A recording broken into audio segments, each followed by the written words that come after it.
한 절씩 받도록 하겠습니다.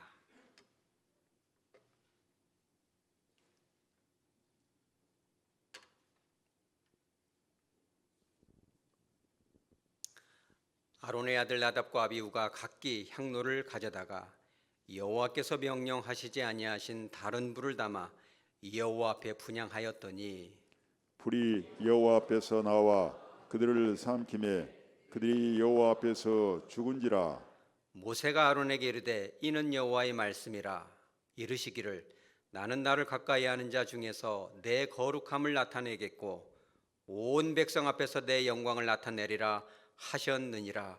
아론이 잠잠하니 모세가 아론의 삼촌 우시엘의 아들 미사엘과 엘사반을 불러 그들에게 이르되 나와 너희 형제들을 성소 앞에서 진영 밖으로 메고 나가라 하매 그들이 나와 모세가 말한 대로 그들을 옷 입은 채 진영 밖으로 메어내니 모세가 아론과 그의 아들 엘라살과 이다말에게 이르되 너희는 머리를 풀거나 옷을 찢지 말라.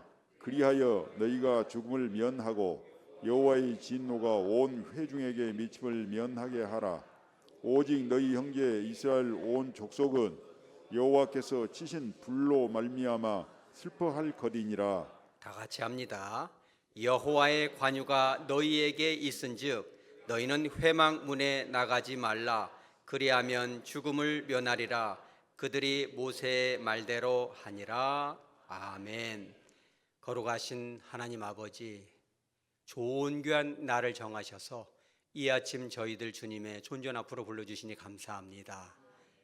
주신 말씀을 바르게 분명하게 전달할 수 있도록 성령 하나님 강권적으로 역사하여 주시옵소서. 한 영혼도 예우 없이 주님의 음성으로 받아 마음의 변화를 입고 일상의 삶 가운데 하나님의 동행하시는 놀라운 축복을 경험할 수 있도록 복을 내려 주시옵소서. 거룩하신 예수님의 이름으로 기도드리옵나이다. 아멘. 오늘은 우리가 날마다 그리고 또 주일마다 수요일마다 드려지는 그 예배, 과연 예배가 무엇이냐? 우리가 너무 예배를 많이 들으다 보니까 예배의 본질을 잊어버린 것 같아요. 그래서 오늘은 특별히 예배의 본질은 무엇인가? 오늘 조금은 무섭고 참 두렵고 슬픈 일이지만 타산지석을 삼아서 혹시 저와 여러분의 예배가 이와 같이 하나님의 마음을 불편하게 하고 있지는 않은지를 돌아보고 진정한 축복의 예배자로 변화될 수 있는 복된 시간 되시기 바랍니다. 오늘의 배경은 이런 것입니다. 레위기 9장 22절에 보면 이런 말씀이 나옵니다. 아론이 백성을 향하여 손을 들어 축복함으로 속죄제와 번제와 화목제를 마치고 내려오니라. 이게 무슨 말씀이냐면 이스라엘 광야 40년 동안 모세가 하나님을 대신하여 백성들을 인도하고 또 예배도 인도하겠지만은 이제는 모세는 하나님과 인간 사이에 중재할 수 있는 역할을 이제 공식적으로는 아론에게, 대제사장에게, 그리고 그를 돕는 아론의 네 아들에게 제사장으로 임명을 하죠. 우리가 임명하는 걸 뭐라고 합니까? 위임이라고 하는 것입니다. 그래서 오늘 성경 본문 이전에 아론과 그의 아들들을 대제사장과 각기 4명의 아들을 제사장으로 위임하는 것입니다. 그리고 나서 이전 장 레위기 9장에서는 위임 이후에 정식 취임 예배, 취임식을 제사 겸 해서 드리는데 그것이 바로 속죄제와 번제와 화목제를 드리는데 아론이 이제 주제를 하고 그의 아들 4명이 이제 제사장으로서 같이 동역을 하는 거죠. 그러니까 이 아론이 공식적으로 역사상 최초로 제사를 직접 예배를 인도하는 거죠. 여러분, 목사 안수 받고 처음으로 설교하고 축도하면 그 사람 마음이 어떻겠어요? 얼마나 마음이 감격이 되겠어요? 장로님도 그렇죠. 처음 장로로 기름 부어 세워서 안수 받고 처음 단 앞에 나와 이제 대표해서 이제 백성들을 대표해서 기도하게 되면 그 감격은 말로는 할 수 없는 것이죠. 그래서 이제 이 대제사장인 아론이 이 세 가지 제사를 다 마치고 나서 백성들을 향하여 손을 들어 축복하였다. 이게 뭐 비슷해요? 축복기도 비슷하잖아요. 예배 다 끝나고 축복기도를 다 하는 거. 이 축복기도가 참 대단한 것입니다. 저도 어린 시절 국민학교 다닐 때 한 3학년쯤 기억이 나요. 예배 드리면 저희 그 삼례 동북교회 이은익 담임 목사님 키가 엄청 크고 인물이 훤칠하거든요. 저도 어린 시절에 예수님이 계시면 저런 분 아닌가 위험이 있었어요. 그럼 손을 탁 들고 축복 올면 그거 이렇게 뭐 있어서 나도 모르게 예배 순서를 암송을 하고 다른 건 몰라도 축도는 내가 할 수 있겠다 이래가지고 그걸 외운 적이 있어요. 그리고 목사님이 다 축복이 임할지어다 그러면 진짜 머리로 막 축복이 쑥쑥 들어오는 느낌이 들어요. 여러분 그런 축복 임하시기 바랍니다. 그러니까 아론이 대제사장이고 아들들은 제사장인데 아버지가 다 손을 들어서 막 축복을 하니까 막 백성들이 뭐라고 그랬어요? 입으로 아멘 아멘 하잖아요. 그러니까 막 눈으로는 안 보이지만 영적으로 모든 백성들이 아버지 목사님을 통해서 축복이 쫙 나가니까 아들들이 그걸 보고 어떤 마음이 들어요? 나도 하고 싶구나. 이제 그런 마음이 들죠. 그리고 또 어떤 일이 있었냐면 레위기 9장 23절에 모세와 아론이 회막은 성막입니다. 성소에 들어갔다가 나와서 백성들에게 축복을 하며 여호와의 영광이 온 백성이 나타났다. 가시적으로 눈에 보일 정도로 하나님의 영광이 막 번개처럼 불꽃처럼 막 찌릿찌릿하게 막 일어나고 각 성도들의 마음이 막 움찔움찔해지는 거예요. 그런데 그런 영광이 나타나기 전에 모세와 아론이 어디를 들어갔어요? 회막에 들어갔다 나왔어요. 사실 여러분 성막을 보면 그 성막들 이제 한쪽에 뭐가 있어요? 성소가 있어요. 성소가 있고 성소 옆에 지성소가 있죠. 여기서 말하는 이 회막은 성소 안으로 들어갔다는 거예요. 누가 같이 들어가요? 모세와 아론이 들어가죠. 그러니까 이 모세는 이제 사실은 대제사장으로 임명받은 건 아니지만 모세는 그런 꼬리표가 필요가 없는 분이에요. 하나님과 친구처럼 대하는 분이기 때문에 모세가 거한 그 텐트 회막 자체가 하나님의 임재가 있죠. 그럼에도 불구하고 이제 공식적으로는 아론이 대제사장이 되기 때문에 백성들을 대표해서 회막에 들어갈 수 있는 사람 누구밖에 없어요? 아론밖에 없는 거예요. 모세가 마지막으로 공식적인 회막에 데리고 들어가요. 누구를? 아론을 데리고 들어가서 아론, 이제부터는 형이지만 당신이 해야 됩니다. 나는 비공식적으로 내 회막에서 따로 하지만 백성들을 대신해서 당신이 여기로 들어가야 되고, 아마 여기 나와 있지 않지만 지성소도 보여줄 수도 있어요. 함부로 이거를 하면 안 됩니다. 죽을 수가 있습니다. 두렵고 떨리는 마음으로 예배를 드려야 됩니다 라고 모세가 나오면서 이제 다시는 나는 여기로 못 들어오고 당신이 들어와야 됩니다. 당신의 아들들도 들어와요, 못 들어와요? 성소에는 제사장은 예외가 없이는 못 들어옵니다. 여기를 대제사장만 들을 수가 있는 거예요. 대제사장과 제사장은 직분과 옷차림과 하는 일이 구별되어 있어요. 공식적으로 그렇다는 거예요. 물론 예외도 있었겠지만. 그러니까 아버지가 그거를 딱 하고 나와서 모세와 아론이, 이제 모세가 했는지 아론이 했는지 모르지만 아마 모세라면 이제 당신 지금부터는 당신이 하십시오. 아까 전에 축도한 것처럼 당신이 하십시오 하고 딱 축복을 하니까 온 백성이 보기에 막 가시적으로, 여러분 우리 교회 안에도 그런 치유의 은사가 임하시기 바랍니다. 예배 드리고 나니까 막 몸이 움찔움찔하고 속이 쓰렸다 왔는데 막 속이 시원하고, 예배 드리고 나면 막 잠이 잘 오고 종양이 줄어들고 없어지시기 바랍니다. 그런 것들이 막 가시적으로 일어나니까 아론의 마음은 얼마나 뜨거웠겠어. 하나님이 나 같은 죄인을 써주시는구나. 그런데 그 후에 참 이 아론의 이 아들 4명이 그 아버지를 보고 부러운 마음이 듭니다. 근데 그 아들 중에 나답과 아비후가 첫째 아들, 둘째 아들이고 셋째, 넷째는 엘르아살과 이다말인데 하나님께서 4명 중에 누구를 주목했어요? 2명을 주목을 합니다. 그래서 출애굽기 6장 23절, 그리고 출애굽기 24장 11절에 보면은 이게 나와요.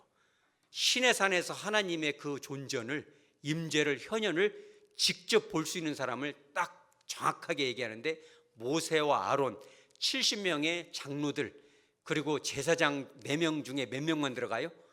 2명만 들어가는데 엘르아살과 이다말은 못 들어가고 큰아들 둘째 아들인 나답과 아비후만 딱 선택이 돼요. 그러면 아버지 대제사장이 소천하고 나면 누가 그 다음 순번이 되겠어요?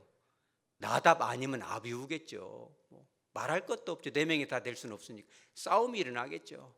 그러니까 오늘 이제 본문 함께 읽었던 그건 뭐냐면, 바로 그 거룩한 대제사장의 취임식, 첫 번째 예배의 집전, 하나님의 임재, 죄 많은 인간들을 대신 죽어야 되는데, 직접 죽어야 되는데 짐승을 죽이는 제사를 통해서 하나님이 인간을 만나 주시고, 그 하나님의 인간을 향한 애틋한 사랑이 표현된 제사, 첫 번째 제사가 드려진 바로 그날 밤 있었던 일이에요.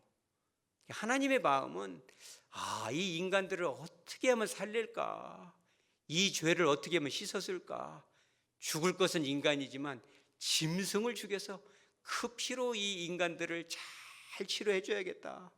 예수 그리스도 십자가의 보혈로 우리들 마음을 씻겨서 복받은 사람 만들어주는 그 세레모니 예식이 뭐예요? 우리가 지금 드리는 예배인 거예요. 그런데 이제 어떤 일이 있었냐면, 성소에 들어가면 3가지가 있어요. 오른쪽에는 떡상이 있고, 왼쪽에는 등대가 있고, 맨 앞에는 뭐가 있어요? 향로가 있어요. 향을 피워요. 그 향은 거룩한 기도를 예시하는데, 저녁마다 아침마다 가서 그 향을 피워야 돼요. 누가 피워야 돼요? 대제사장이 피워야 돼요. 그런데 오늘 1절에 보면 아론의 아들 나답과 아비후가 여호와 앞에 뭘 했어요? 분향을 한 거예요. 분향을. 이것이 아주 잘못된 거예요. 여호와 앞에 첫 번째 분향은 대제사장인 아버지 아론이 해야 돼요. 그런데 나답과 아비후가 가만 볼 때, 내가 아버지 돌아가시면 내가 이제 대제사장이지, 그런 걸 생각하니까 아버지가 손을 탁 들었을 때 막 백성들이 환호를 하고 막 병이 낫고 하나님의 임재가 나타나니까 내가 저걸 해야 되는데 생각하니까 아버지가 해야 될 일을 대신 찬탈을 해가지고 분향단에 들어가서 둘이 거기를 들어간 거예요. 여러분, 예배는 질서 있게, 여러분 겸손하게 드리시기 바랍니다. 이것은 말로는 할 수 없는 하나님 앞에 드려지는 거룩한 예배의 그런 순서, 그리고 예배에 맡은 임무, 이런 것들이 얼마나 엄중하냐는 거예요. 성소 밖에서 일어난 일은 제사장들이 할 수 있지만 성소 안에서는 대제사장이 해야 되는데, 그것을 월권을 해가지고 영적인 경계선을 침범해서 아버지 아론이 버젓이 살아있음에도 불구하고 얼른 대제사장이 되고 싶은 욕구 때문에, 여러분, 하나님 앞에 쓰임받을 수 있도록 준비되시기 바랍니다. 하나님은 절대 준비되지 않은 자를 쓰지 않으세요. 아무리 어떤 직분을 받고 쓰임받고 싶어도 때가 되어져야 되고, 충분히 영적으로나 모든 면에 준비된 자만 하나님께 쓰인 줄 여러분 믿으시기 바랍니다. 준비가 안 된 상황에서 영적인 교만한 마음으로 성소 앞에 나오니까 그잖아요. 성소 앞에 나오면 안 되는데, 아직 준비가 안 됐는데. 그러니 2절에 어떻게 돼요? 불이 여호와 앞에 나와서 그들을 삼킴에 그들이 여호와 앞에서 어떻게 돼요? 죽은지라. 여러분 잘 생각해야 돼요. 우리가 예배를 수요 예배 드리고 저녁 예배 드리고 오후 예배 드리고 수많은 예배를 드리지만, 영적으로 우리가 가사 상태에 빠져서 항상 거울 보면 얼굴이 찡득거려져 있고 화가 나고 나도 모르게 막 말이 툭 튀어나오고, 여러분 그런 경험해 안 해요? 안 올라가는데 말이 막 생각나지 않은 막 다 거친 말이 나오고 상처를 주고. 왜 그래요? 이게 영적으로 가사 상태에 임하니까 그래요. 여러분 예배 드릴 때 겸손한 여러분 되시기 바랍니다. 우리가 항상 예배의 자리에 나올 때는 하나님이 어떠한 음성을 주실까, 하나님이 어떠한 깨달음을 주실까, 하나님이 이 자리에 계시구나, 혹시라도 내 마음 가운데 경고망동이 없는지, 강팍한 마음이 없는지, 교만한 마음을 품지는 않았는지, 여러분 돌아보아 겸손한 자 되시기 바랍니다. 꿈에라도 교만한 마음을 품으면 안 됩니다. 교만은 패망의 선봉이다. 여러분 교회 앞에, 여호와 앞에 겸손한 여러분 되시기 바랍니다. 자, 두 번째, 나답과 아비후가 죽었던 그 이유, 하나님의 엄중한 심판을 받았던 그 이유의 두 번째가 뭐냐면 바로 이것입니다. 1절에 보면 아론의 아들 나답과 아비후가 어떤 향로를 가져갔어요? 향로는 향로인데 각기 향로를 가져갔어요. 각기 향로라고 들어봤어요? 각기는 형용사가 아니라 부사인 것입니다. 각기 가져갔다. 자, 100번 양보해서 아버지 대제사장이 좀 순하잖아요. 왜냐하면 동생이 더 지도자니까 형이 동생을 섬기기는 어려운 거예요. 이게 장유유사라고 말해요. 우리나라도 유교문화잖아요. 만나면 몇 살 먹었어요? 그것부터 물어보고. 여러분 혹시 그러세요? 그러지 마시기 바랍니다. 꼭 만나면 나이부터 물어봐서 뭐 한 살이 어리면 반말하려고? 그럼 우리 따라서 존댓말을 하자. 어린이가 와도 예수님은 그러셨을 것 같아요. 어린이들 데리고 오면 야 이리 와 기도하자 이게 아니라 아이고 왔어요. 우리 어린이 친구 오셨어요. 기도하세요. 여러분 그런 여러분 되시기 바랍니다. 그러니까 이 나답과 아비후가 각기 향로를 가져갔다는 거예요. 그러니까 아론은 천성 온유하니까 이제 가만 보니까 향로를 들썩들썩해. 왜 그래요? 성소 안으로 들어가려고 하는데 아 이놈들 봐라. 야 아버지가 살아계신데 너희들이 그거 하면 안 되지. 그랬더니 아버지 저도 이제 언젠가는 대제사장이 저기 있는 엘르아사를 하고 이다말하고는 달리 우리 둘 중에 하나는 돼야 되는데 아버지는 축도했으니까 나도 이거 한번 해볼랍니다. 그러니까 그래 한번 해봐라 이랬는데 잠깐 한눈 반 사이에 성소에는 몇 명이 들어가야 돼요? 성소에 한 명 들어가요. 여러분 설교하려고 목사님 두 분이 싸우면 돼요 안 돼요? 여러분 그런 교회도 있어요 없어요? 있을 수가 있어요. 막 담임 목사님이 막 두 명이 해가지고 막 이쪽 강대 저쪽 강대 막 싸우고 치고받고 막 이런 것을 하나님이 보실 때 마음이 어쩔까요? 여러분 성소의 넓이가 어느 정도인지 알려면 담임 목사실을 오시면 합니다. 제가 오늘 아침에 누워봤어요. 제 키가 172.5기 때문에 가만히 들어놓으니까 2배 반이니까 딱 말하자면 4.5m, 가로 4.5m, 세로 4.5m가 지성소고 그거 2배 한 것이 성소거든요. 그러니까 담임 목사실 2개를 합치면 그것이 이제 성소거든요. 그럼 거기를 혼자 들어가야 되고 절대 둘이 들어가면 안 돼요. 그러니까 애초에 제사장은 들어갈 수도 없지만 아버지가 야, 내 대신 그잖아요. 왕하고 왕세자가 같이 하는 것처럼 한번 기회를 주마 했는데 잠깐 한눈판 사이에 둘이 들어간 거예요. 거기를 각기 향로를 가지고 이게 각기란 뜻이 그런 뜻이에요. 그러니까 이 향로가 이 2개를 만들었을 리가 없는데 어디 가서 이걸 하나를 또 만들어 말하자면 아비후가 하나 만들어 온 것 같아요. 향로를 금으로 만든 거기 때문에 쉽지가 않아요. 여러분 요즘도 금값이 얼마나 비싸요. 금으로 향도 만들려면 이것이 금이 비싸고 뚝딱뚝딱 두드리면 소리가 나는데 어디서 이게 둘째 아들이 이걸 만들어 왔는가. 2개를 갖고 막 들어가니까 쨍그랑 소리가 나고 향로 위에는 뭐가 있어요? 불이 있잖아. 막 연기가 나는데 막 그 좁은 데서 막 여기서 연기 저기서 연기 막 싸우고 야 내가 먼저 향을 해야 돼 네가 먼저 해야 돼 막 싸우고 막 나답과 아비후가 난리가 난 거예요. 성소 안에서. 그 첫 예배 후에 아들들이 할 수 있는 첫 집례가 지금 그런 상황이 벌어진 거예요. 하나님 보시기에 인간의 사랑에 애틋해서 사람이 죽어야 되는데 짐승을 죽여서 너희들을 살려보겠다고 지금 예배를 만들어 놨는데 교회 안에서 직분자끼리 갈등이 일어나고 다툼이 일어나고 그죠? 시기가 일어나고 너만 큰아들이냐? 나도 70 장로와 함께 올라갔으니 나도 한번 해보자 막 쨍그랑 소리가 나고. 여러분 그렇다면 그들의 집례와 예배는 누구를 위한 거예요? 하나님을 위한 거예요? 나를 위한 거예요? 그걸 잘 알아야 돼요. 모든 예배는 모든 영광은 오직 예수님께만 돌려드리시기 바랍니다.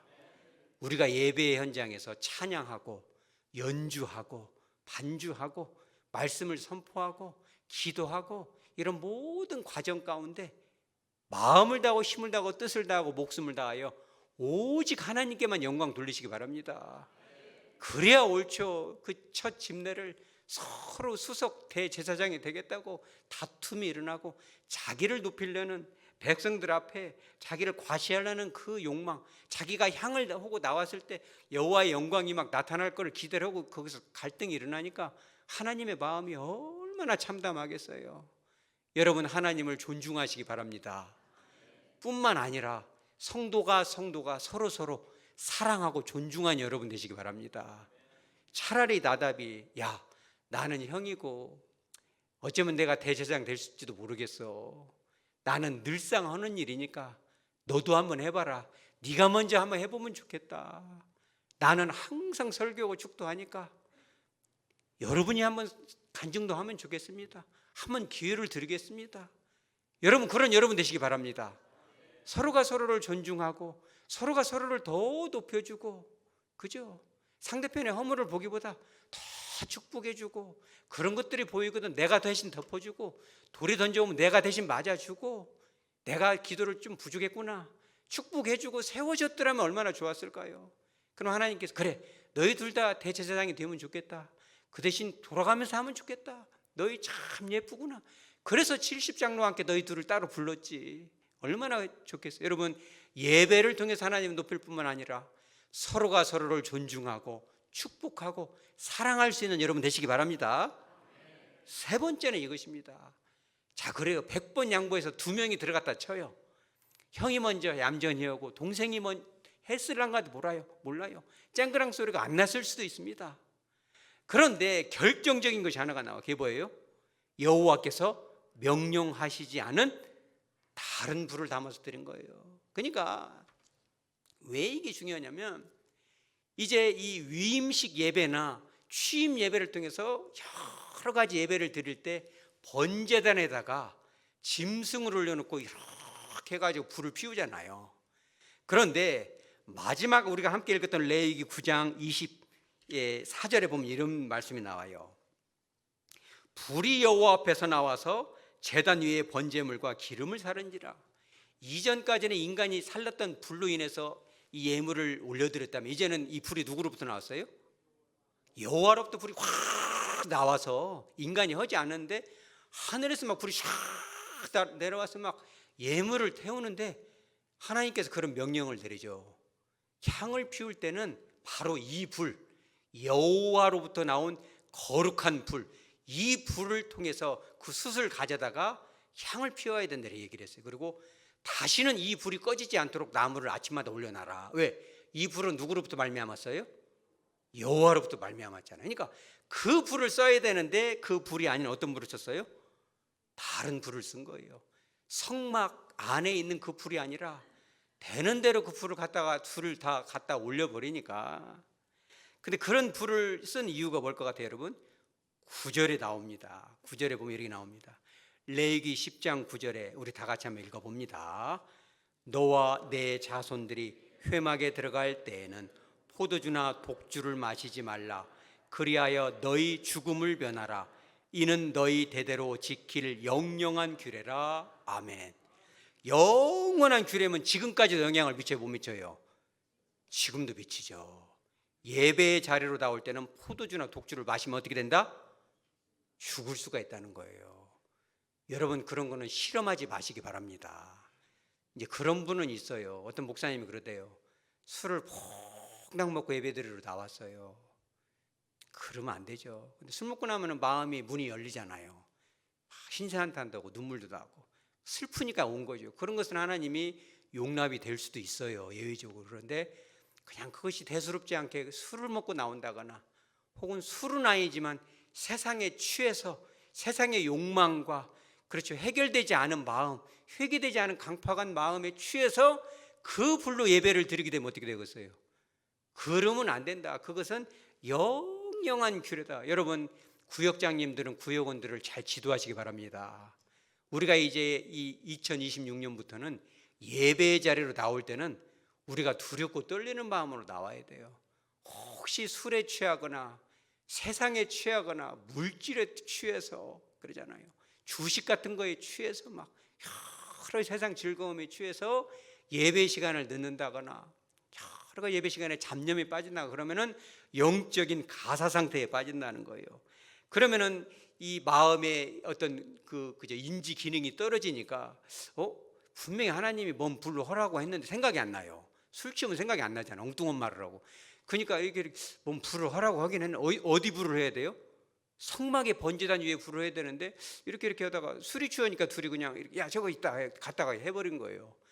여러분, 하나님이 원하시는 예배를 드리시기 바랍니다. 말씀을 정리합니다. 우리가 정말 예배를 너무 많이 드려서의 문제예요. 예배를 드리지 말라는 게 아니에요. 더 문제는 뭐냐? 예배가 뭔지 모르고 드린다는 거예요. 여러분, 언제든지 하나님 앞에 겸허한 마음, 두렵고 떨리는 마음, 그잖아요. 하나님의 주신 말씀을 잊어버리지 않도록 순종된 마음으로 여러분 예배 드리시기 바랍니다. 오늘 반면 교사의 주인공이 됐던 나답과 아비후는 그런 중차대한 하나님의 법규, 그잖아요. 일반 성도들이 그랬다면은 에휴, 잘 몰라서 그랬겠지 그러지만은 교회의 지도자가 만약에 그랬다, 법을 지키고 수호해야 될 대표 제사장이 그러면 그 법의 죄의 질이 더 안 좋은 거예요. 이게 여러분 잘 기억해야 돼요. 나라도 그렇고 교회도 그래요.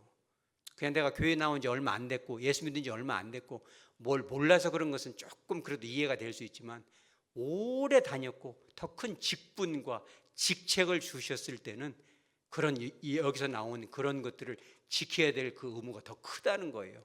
하나님께서, 주님도 그렇게 말씀하셨죠. 누가복음 12장 48절에 많이 맡은 자에게는 어떻게 달라 한다?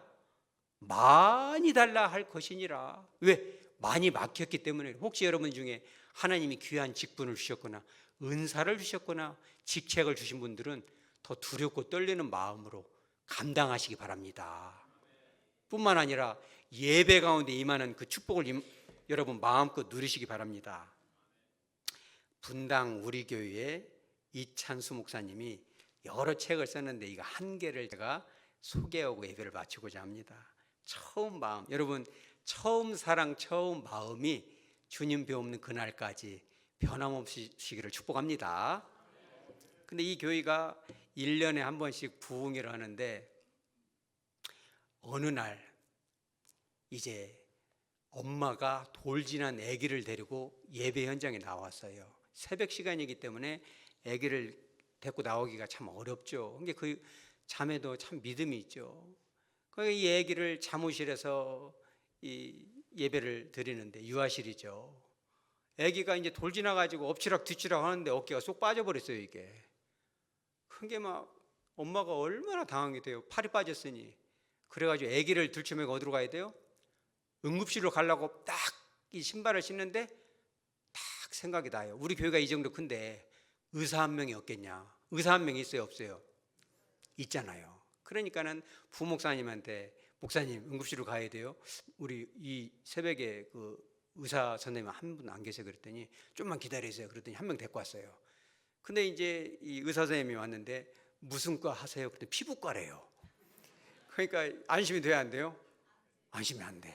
피부과래요. 갖고는 엄마가 응급실 가야겠다 했는데 갑자기 이분이 아마 장로님이신 것 같은데 갑자기 애기 손을 이렇게 하더니 쏙 집어넣는 거예요. 근데 애기가 막 울다가 톡 끊쳐요. 그러더니 다시 새근새근 잠을 자요. 이게 신기해요, 안 신기해요? 신기하다는 분과 안 신기하다는 분이 있는데, 의사니까 뭐 애기도 받고 팔도 맞추겠지만 제가 보는 견해는 신기한 거예요. 피부과 의사는 팔 못 맞추거든요. 피부는 피부만 보지 뭐 팔을 뭐 어떻게 알겠어요. 과가 다른데, 그잖아요. 짬뽕 전문하고 뭐 국수 전문 다르잖아요. 여러분 생각해봐요. 중화요리집 가서 국수 달라면 주겠어요? 안 주죠. 그러니까는 이제 근데 그 엄마가 새벽에 기도로 갔다 와서 홈페이지에다가 그냥 올렸어요, 글을.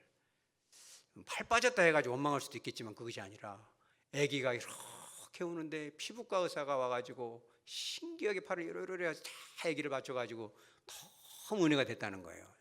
그러니까는 이제 그 글이 있고 나서 이거 뭐 별일 아니에요, 의사가 있으니까. 그런데 더 신기한 일이 한 5시간쯤 지나서 그 의사님이, 피부과 원장님이 글을 하나 올렸어요. 이것이 참 신기해요. 이게 뭐냐면 이 글을 올릴까 말까 고민하다 글을 올렸다는 거예요. 그 홈페이지에다가.